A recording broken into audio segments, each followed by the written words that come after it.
తిరుపతి మెట్లెక్కేటప్పుడు ఈ తప్పు చేయకండి. రోజు వేలాది మంది భక్తులు వెంకటేశ్వర స్వామిని దర్శించుకోవడానికి మెట్ల మార్గాన వెళ్తూ ఉంటారు.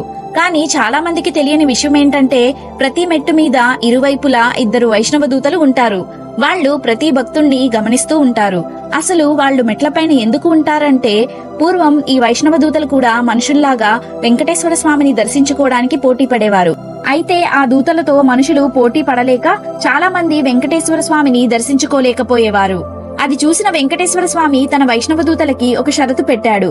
ఎవరైతే భక్తులు నా నామాన్ని నిష్కల్మషంగా మనస్ఫూర్తిగా స్మరించడం వింటారో ఆ వైష్ణవ దూత మాత్రమే నన్ను దర్శించుకోవాలి అని షరతు విధించాడు.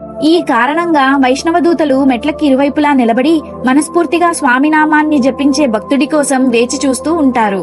ఏ భక్తుడైతే మనస్ఫూర్తిగా నామాన్ని జపిస్తూ కొండెక్కుతాడో అతని చుట్టూ వందలాది మంది వైష్ణవ దూతలు వచ్చి ఆ భక్తుణ్ణి జాగ్రత్తగా కాపాడుతూ